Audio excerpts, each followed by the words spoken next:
ضمن سلسلة أهم 3000 كلمة في اللغة الإنجليزية.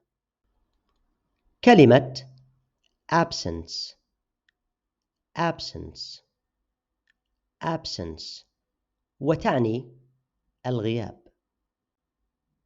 مثال: The absence of sunlight affected the plant's growth.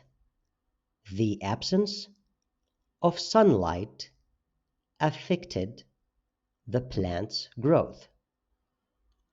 My father's absence is really hard. My father's absence is really hard.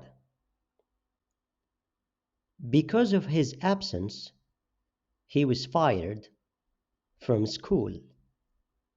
Because of his absence, he was fired from school. Now, can you write your own sentence? Write them in the comments.